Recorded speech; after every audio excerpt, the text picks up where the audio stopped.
Okay, finally got one of these. This is what we've been waiting for, the ESC. Now I've already done a video on disassembling the truck, so I'm going to take this back apart and lay out all the electronics for the inside. I'm going to use the 10 amp ESC. I'm going to run it on the small 7.4 volt LiPo batteries. This truck is basically going to start out as just a stock truck. This is going to be the basic truck. It still gets some more detail. Still got to be painted, get the markings, things like that. Replace the toe shackles in the front, cover up the holes. But this will be the basic truck, and then it'll have certain features to it according to the cargo pack that's in the back. One of those will be the light bar that I can put in for FPV driving. The other, I think I've come up with a pretty good system to configure the FPV. Now, one of the big advantages to having more than one truck is that you can mock stuff up in one as you're working on another. So one of the things that I've done is came up with this little gizmo here. Alright, I just started with a piece of square styrene tubing and trimmed it at one end and used my, now this stuff, I can't say enough good things about this stuff. I love this stuff. The only thing I don't like about it is that sometimes if you want a really good firm joint, you have to give it 24 hours to fully cure. I gave the roll bar in the back a full 24 hours for those to cure, because otherwise you're taking a chance that it's going to come apart and you're going to have to clean it and start all over again. But anyway, I used Zap Goo to attach the camera. I notched the camera in the back for the, or the post in the back for the wires. Now the way this is going to fit is we're gonna drill a hole in the floor for these wires to pass through, and then just using a Scotch poster square. Got some of those right here. Use some of these Scotch poster squares. I'll cut one in half and put a piece of it along right here, and I can probably do this right through the side window. Alright, it'll be delicate, I'll have to be careful, you know, thread the wires down and then use the poster square to stick the camera right here, okay, and when the camera's all the way down it sits right about like that, and I checked that out, so it'll sit just about like this when it's in the truck, okay. And I also checked the clearance. The windscreen comes up right about here, so I'll probably have a good 3/16 of an inch in between the camera lens and the windscreen. And I think that's going to work really well for the FPV. Now the 5 volt, I will probably end up taking this plug off.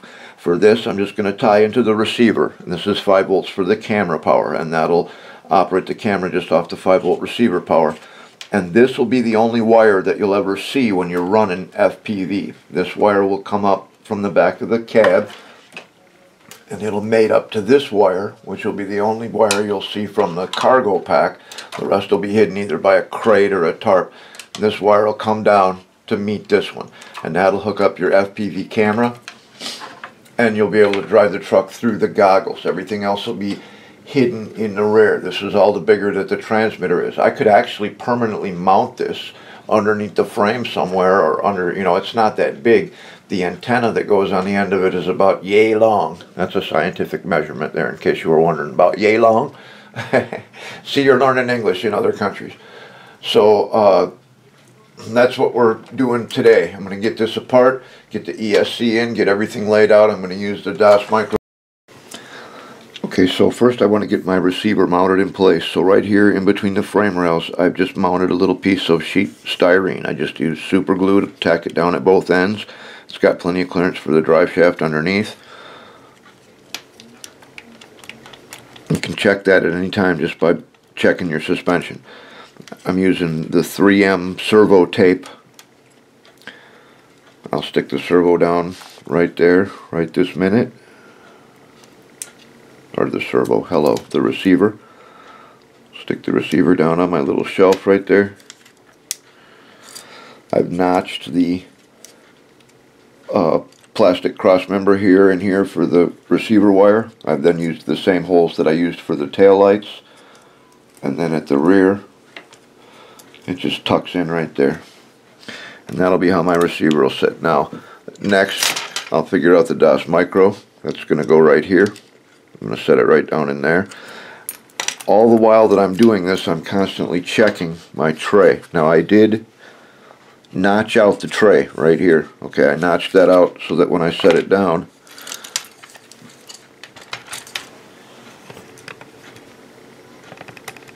I have an area to pass wires through. Okay, so that sits on there.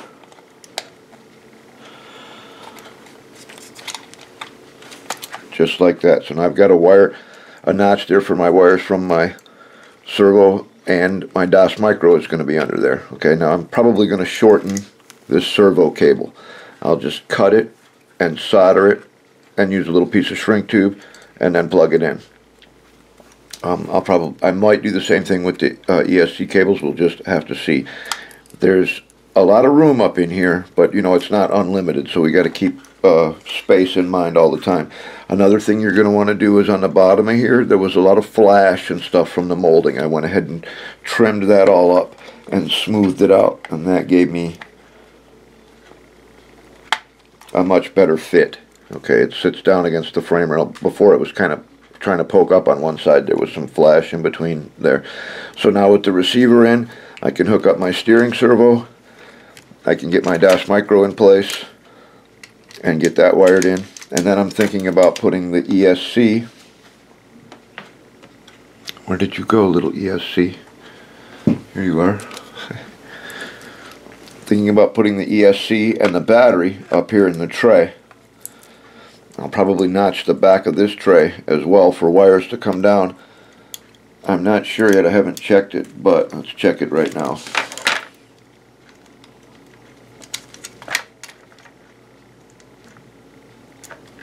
Oh joy! Haha! The switch, the on-off switch from the ESC fits perfectly in the stock location for the on-off switch for the truck.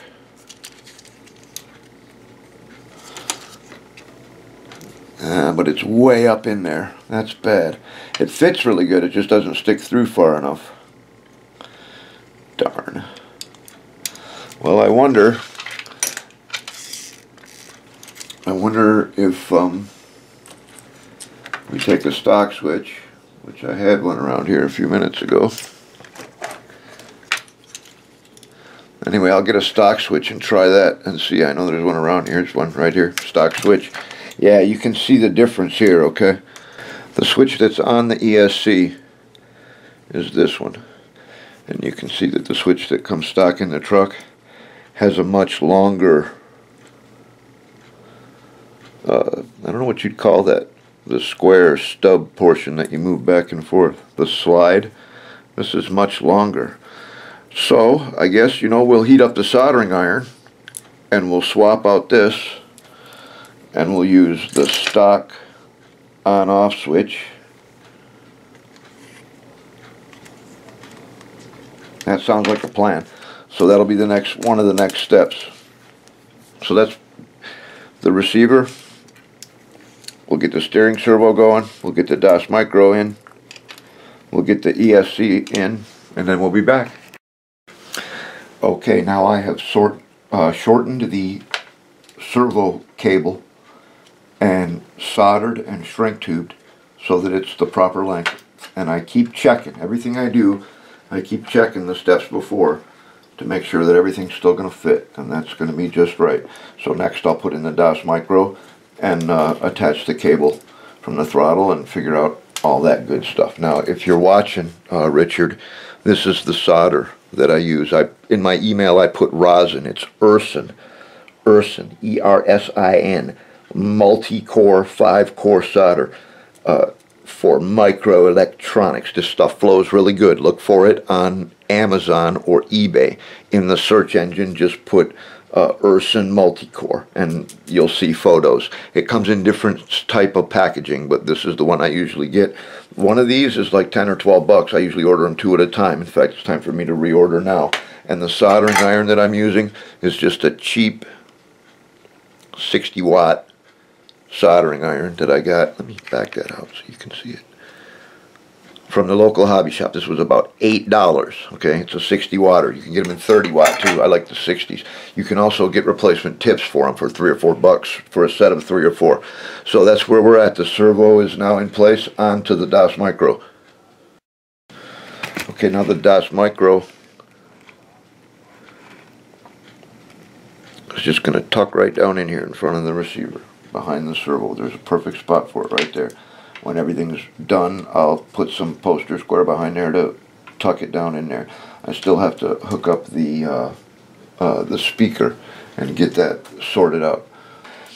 The only thing left to do is to change the connector for the motor, and I don't know, I should go ahead and solder that, but I'll probably put a connector on there. So next I'll do the last connection on the motor, and then I'm going to put the cab back on, and then we'll fire it up, test everything out, see how she works.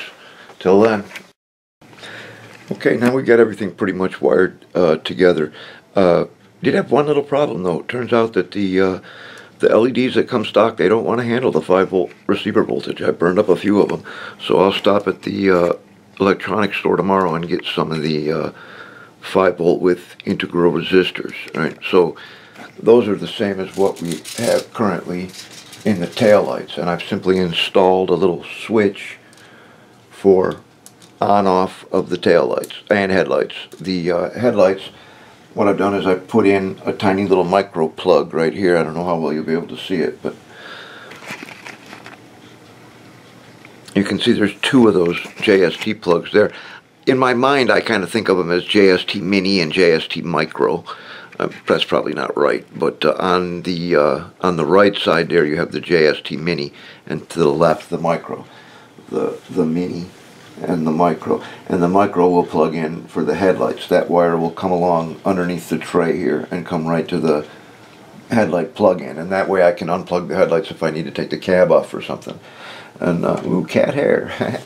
And this plug is just straight 5-volt receiver voltage. It's also on off with the lights. Okay, so if I use that plug for my FPV camera, to power my FPV camera, it will only be on when the regular headlights and taillights are on.